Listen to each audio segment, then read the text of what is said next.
永磁变频的螺旋式空压机。空压机是常常被我们忽略一个设备，通常都会安装在我们的厂房的最里面。像我们传统的空压机，它的会比较耗电一点，现在卖这个螺旋式的空压机会比较省电，打击的速度会比较快一点。它是采用螺旋式的油冷的，运转的声音会很小，有经过冷排再去做散热，旁边也有大的风叶，所以它补气很快速。它这台机器还有负100公升的补气，它是6码的，然后它压力可以到10公斤。我们看这个还有个触控荧幕，所以你的一些资讯都可以一目了然。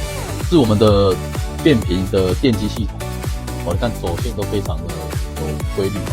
这是我们的油冷排，搭配我们的自动泄水功能，还有非常大的风叶，这个是非常高效率的一个机。